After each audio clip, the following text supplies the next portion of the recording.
பண்ணையாரெல்லாம் வர்றாரு. ஆமா வேலை, பாலு பிந்தி போச்சேன்னு அப்பவே நினைச்சேன். பிள்ளைங்க தான் கூட வர்றான்.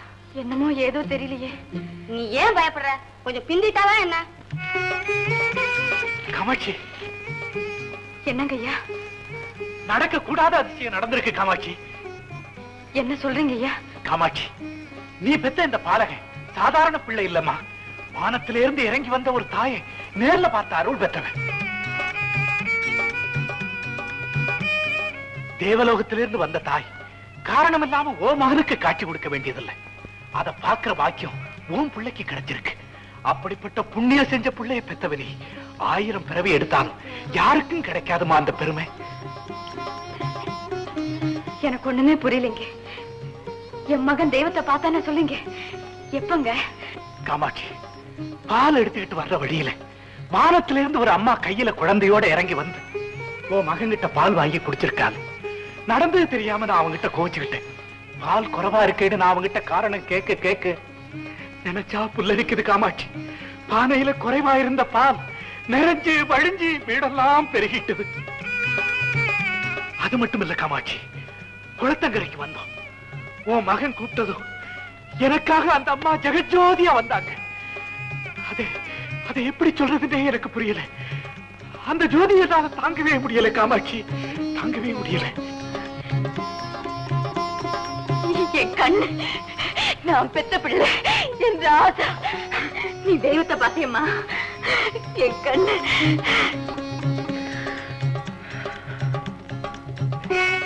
ஐயா, என்னைக்கு இல்லாம வந்திருக்கீங்க, உட்காருங்க. இல்ல காமாட்சி, நான் உடனே வீட்டுக்கு போகணும். நடந்ததை உங்ககிட்ட சொல்லிட்டு போகத்தான் வந்தேன். இன்னொரு நாளைக்கு கண்ணம்மா குழந்தை எல்லாரையும் கூட்டிட்டு வரேன். நான் வரேன். ஐயா, நாளைக்கு காலையிலேயே கொண்டு வந்துடுறேன் பாலு.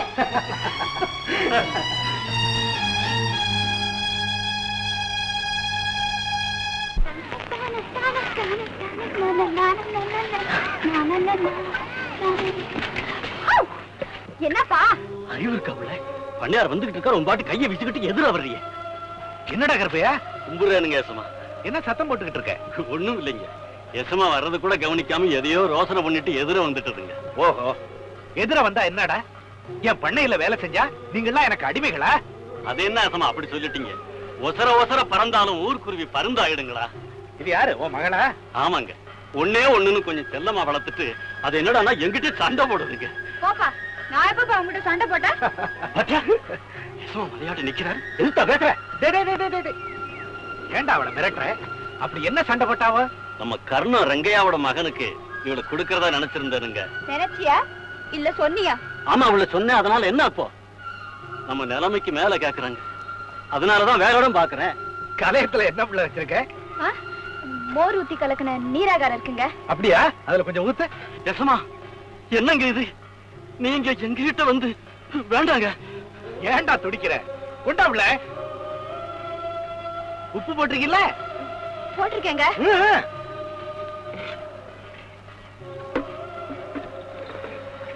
கருப்பையா, நீங்கெல்லாம் குடிக்கிறத நான் குடிக்க கூடாதா? கொண்டா.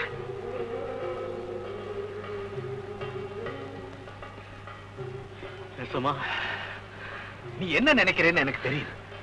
நானும் அந்த நினைப்புல இருந்தவன் தான். ஆனா அது தவறுங்கிறத உணர்ந்துட்டேன். ஆண்டவனுக்கு முன்னால நாம எல்லாரும் சமந்தான். அது இருக்கட்டும், கர்ணம் ரெங்கைய உனக்கு உறவுக்காரன் தானே? எனக்கு மாம முறையாகுதுங்க. எசமா, இந்த பிள்ளை அவனோட மகன் உன்னை கட்டிக்கிறேங்கிறானா? ஒத்த கால நிக்கிறான்.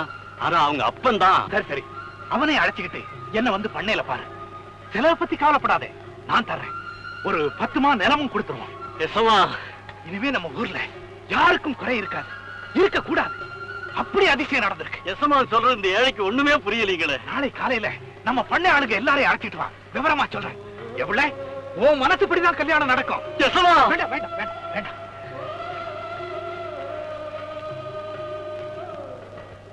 என்னது?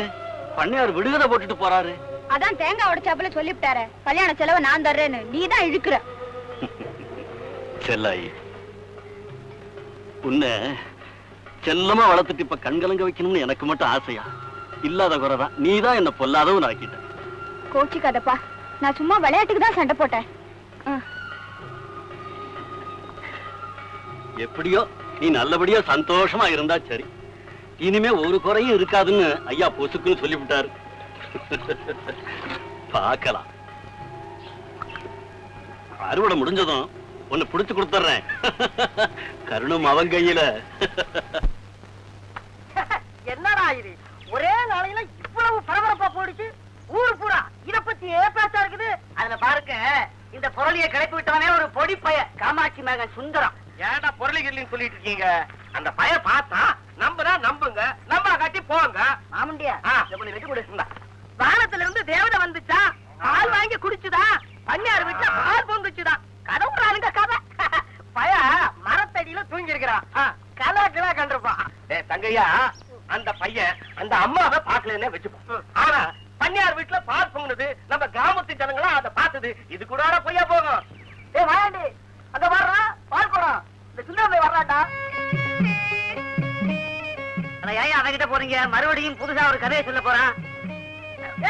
என்னப்பா கண்ணா? இல்ல இங்க வாப்பா, சந்தைக்கு போயிட்டு வர்றேன். இங்க வாப்பா. என்ன வர்றா? போயிட்டு வர்றேன்.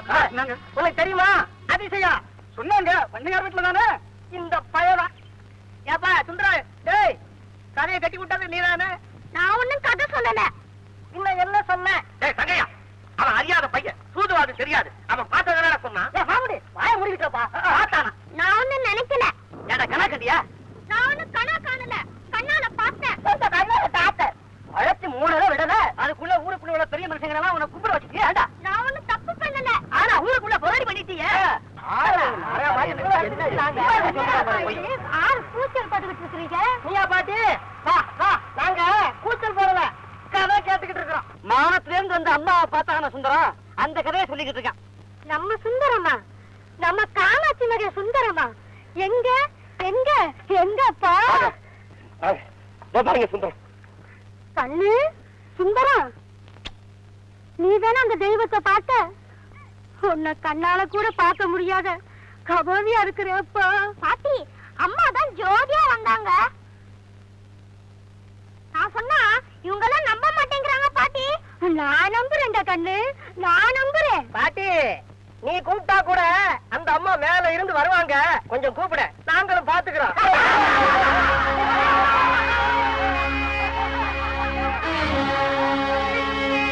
அம்மா தாயே, பாட்டிக்கு என்ன பாக்கணும்னு ஆசையா இருக்கம்மா.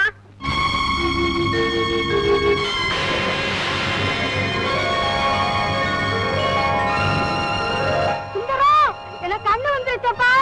சுந்தரா, எனக்கு கண்ணு வந்துருச்சப்பா. ஐயா, பாட்டிக்கு கண்ணு வந்துருச்சா? பாட்டிக்கு கண்ணு வந்துருச்சா?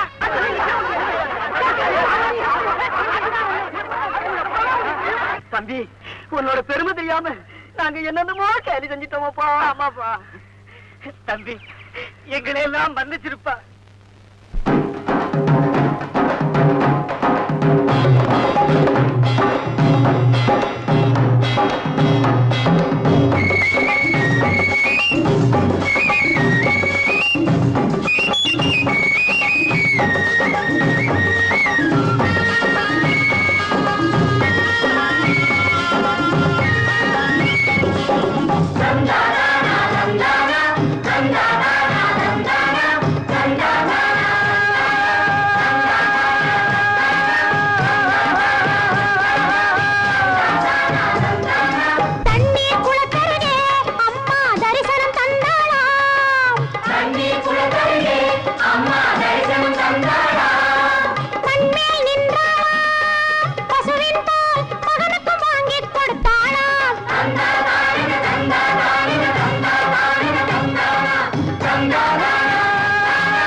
கழனியெல்லாம் வற்றாமல் புது வெள்ளம் கரை பெருகும்.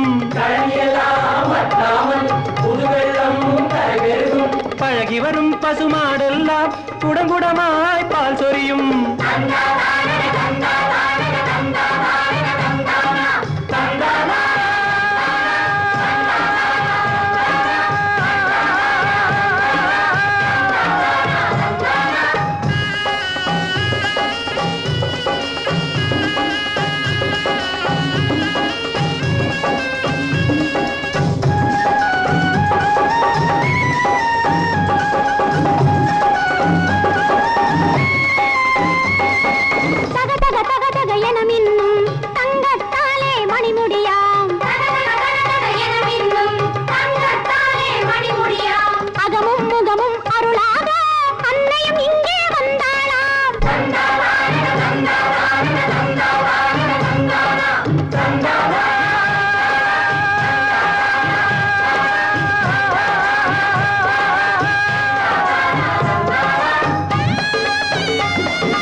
காட்டிலும் மேட்டிலும் வளர்ந்தது கரும்பு, கதிரொரு முழமாய் உயர்ந்தது சென்னல்.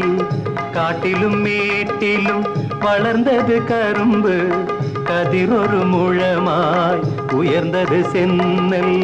வீட்டிலும் வெளியிலும் விளைந்தது வாழை, வீசிய தென்றலில் விரிந்தது தாழை. வீட்டிலும் வெளியிலும் விளைந்தது வாழை, வீசிய தென்றலில் விரிந்தது தாழை. ஆலய விளக்கின் அருட்சுடர் போல அன்பெனும் பூவும் மலர்ந்தது நெஞ்சில்.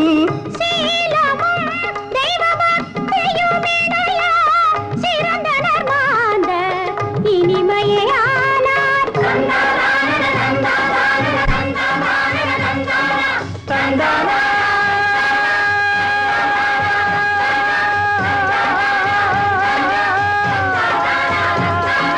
சென்னல் மணியில் முகம் காட்டி சிரிக்க தெரிந்த கட்டழகா, சென்னல் மணியில் முகம் காட்டி சிரிக்க தெரிந்த கட்டழகா. என்னை கண்டும் காணாமல் நீ ஏனோ வரத்தில் நிற்கின்றாய்.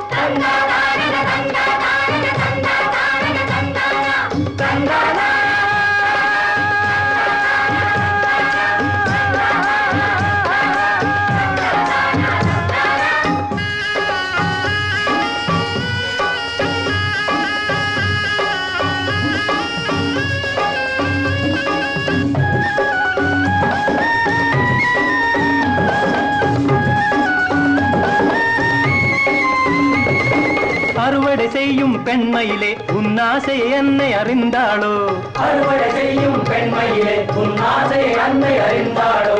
மறுபடி வயலை உழும் முன்னே மங்கள மேளம் முழங்காதோ.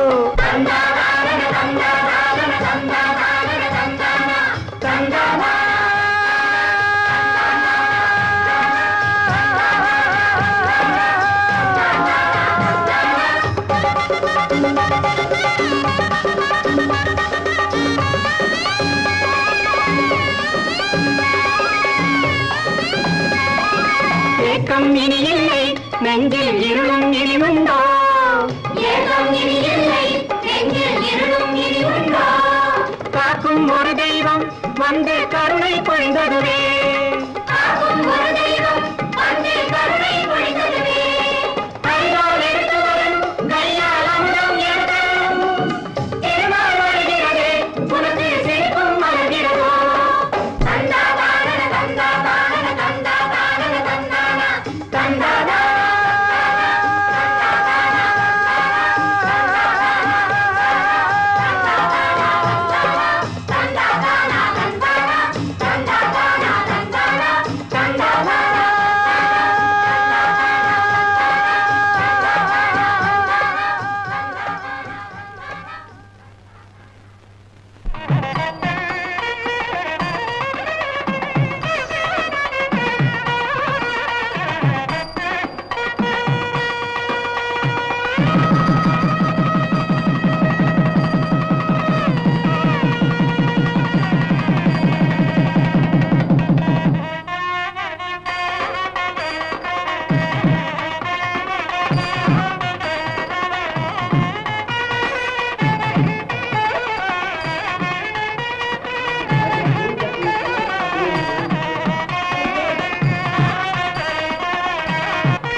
முதல்ல பெற்றவங்ககிட்ட ஆசீர்வாதம் வாங்கியிருக்கணும்.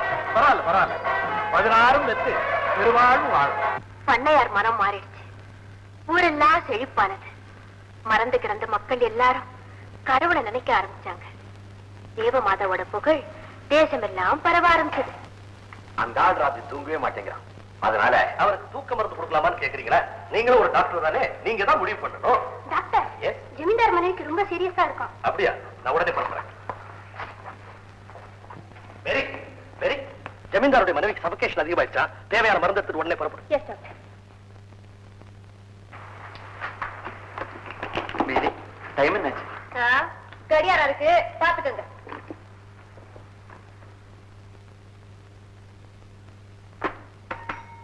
Nurse. Yes doctor. Doctor Nataraja வர சொல்லு. ஆபரேஷனா டாக்டர்? ஏ நீயே செய்தா என்ன பாக்குறியா?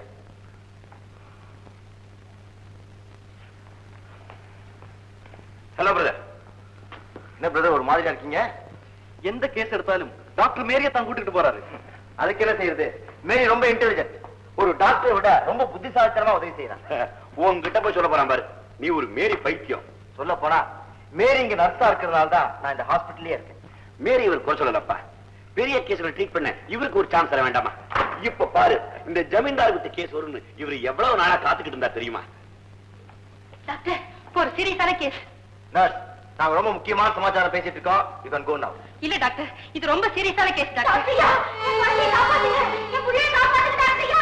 என் புள்ளையை காப்பாத்துங்க. என்னம்மா குழந்தைக்கு என்னாச்சு? டாக்டர்யா, குழந்தை ஊசி எடுத்துட்டா. நாங்க என்னடா செஞ்சு பார்த்தோம். வயித்துக்குள்ள போன ஊசி எடுக்கவே முடியல. நீங்க தான் காப்பாத்தணும். எப்பமா ஊசி வைக்கினா? காலையில. இது வரைக்கும் என்ன பண்ணிக்கிட்டு இருந்த? சாலை டாவ வேண்டியது கவனி. கவனி கேட்டு கொண்டு வா. அம்மா, எப்படியாவது என் குழந்தையை காப்பாத்துங்க. தயாரானமா? எங்களால முடிஞ்சது செய்யறோம். ஏமா என்ன விஷயம் போயிட்டான் புள்ள? கிராமம் கட்டி வச்சீங்க. நான் எப்பவுமே ரொம்ப ஜாக்கிரதையா இருப்பேன். எனக்கு புள்ள விளையாடிட்டு இருந்தா. ஏமா வீட்டுல கிராபம் போட்டி இருக்கா? என்ன பாட்டு பாடும்?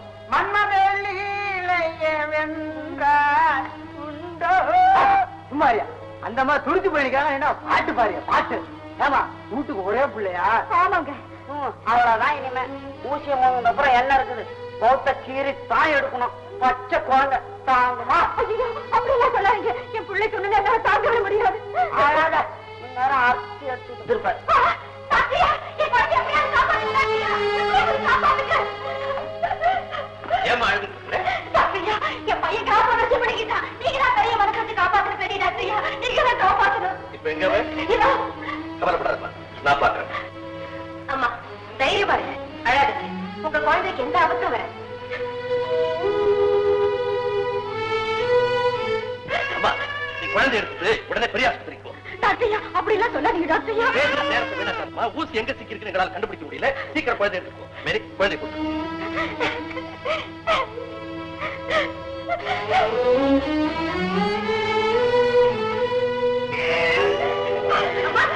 அம்மா, நில்லுங்க. உங்க குழந்தை என்னம்மா சொல்லுங்க. எது சொன்னாலும் செய்யறேன். வேளாங்கண்ணி மாதா கிட்ட வேண்டிக்கங்க. டாக்டர்களால குணப்படுத்த முடியாத நோய்கள் எல்லாம் பறந்துடும். கடவுளால ஆகாதது எதுவும் இல்லை. நீங்க நம்பி வேண்டிக்கிட்டீங்கன்னா மாதா கண்டிப்பா உங்க குறைய தீர்ப்பா. கடவுளின் குழந்தைய வயிற்று நம்பிக்கையோட போங்க. சரிம்மா, இப்பதான் போய். இதை என் காதால கேட்டேன் டாக்டர். என்ன சொன்னார்? வேளாங்கண்ணி மாதாவை வேண்டிக்க டாக்டர்களை நம்பாதேன்னு சொன்னார். இது ஆஸ்பத்திரியும் நம்பிக்கிட்டு நோயாளிங்க வராங்க. அவங்கள கோயிலுக்கு போய் சொல்றேன். நாளைக்கு மருந்து கேட்டு வந்தா கையில மெழுகுவர்த்தி கொடுத்து அனுப்புவார். மேரி, மேரி. Yes doctor. மேரி, யாரோ பேஷண்ட் கோயிலுக்கு போக சொன்னியாமே, ஏன் நாம கொடுக்கிற மருந்துல உனக்கே நம்பிக்கை இல்லையா? இந்த பேஷண்ட் கிட்ட மட்டும் இல்ல டாக்டர், இங்க வர்ற நோயாளிங்க அத்தனை பேர்கிட்டயும் நான் அதைத்தான் சொல்றேன். மருந்து கொடுக்கறது டாக்டர், ஆனா குணப்படுத்துறது கடவுள் தான். இது என்னுடைய அசைக்க முடியாத நம்பிக்கை. Very good. உன்னுடைய நம்பிக்கை என்னைக்கு வீண் போகாது. நீ போய் வேலை பாரு. Thank you doctor. டாக்டர் மணி, உங்க கருத்து எனக்கு புரியுது. ஒவ்வொரு டாக்டருக்கும் தன் திறமையில நம்பிக்கை இருக்கணும் நீங்க சொல்றீங்க. நான் அதை மறுக்கல. ஆனா அந்த திறமையை நமக்கு கொடுக்கிறது கடவுள் தானே. எல்லா டாக்டர்களும் புரிஞ்சுக்க வேண்டிய ஒரு பெரிய விஷயத்தை ஒரு சின்ன பொண்ணு சாதாரணமா சொல்லிட்டு போயிட்டா. எவ்வளவுதான் பட்டங்கள் வாங்கியிருந்தாலும், எவ்வளவு பெரிய திறமசாலியா இருந்தாலும், எத்தனை பெரிய கைராசிக்காரனா இருந்தாலும், என்னைக்கு ஒரு டாக்டர் தன்னுடைய திறமைனால மட்டும்தான் ஒரு நோயாளி குணமாகறான்னு நினைக்கிறானோ அன்னைக்கு அவன் விழுந்துட்டான். அதை நல்லா புரிஞ்சுங்க. கடவுள் நம்ம கருவிகளா வச்சு நோயாளிகளை குணப்படுத்துறான். போங்க, குழப்பம் இல்லாம உங்க வேலையில கவனிப்போம். I'm sorry doctor. மேரி மத்தவங்களுக்கு சொல்றது விட்டமில்லை. லீவு கிடைச்சா போதும் உடனே வேளாங்கண்ணி போயிடலாம். டாக்டர், 2 மாசமா ஒரு கேஸ்ல போராடிட்டு இருக்கீங்களே, கந்தசாமின்னு ஒரு பையன். அவனுக்கு என்ன வியாதி? இளம்பிள்ளவாதம். கரெக்ட். கால் நடக்க முடியாத ஊனம். டாக்டர், இப்படிப்பட்ட நொண்டி பையன் ஒருத்தர் தான் இன்னைக்கு மேரி போயிட்டு இருக்கிறானே அன்னை வேளாங்கண்ணி ஆலயம், அந்த கோவில் கட்டப்படுறதுக்கே காரணமா இருந்தா. Is it? Yes, doctor. Are you free now? Yes, sir. Sit down. நான் அந்த கதையை உங்களுக்கு சொல்றேன். It will be very, very interesting. Velankanni கிராமத்துல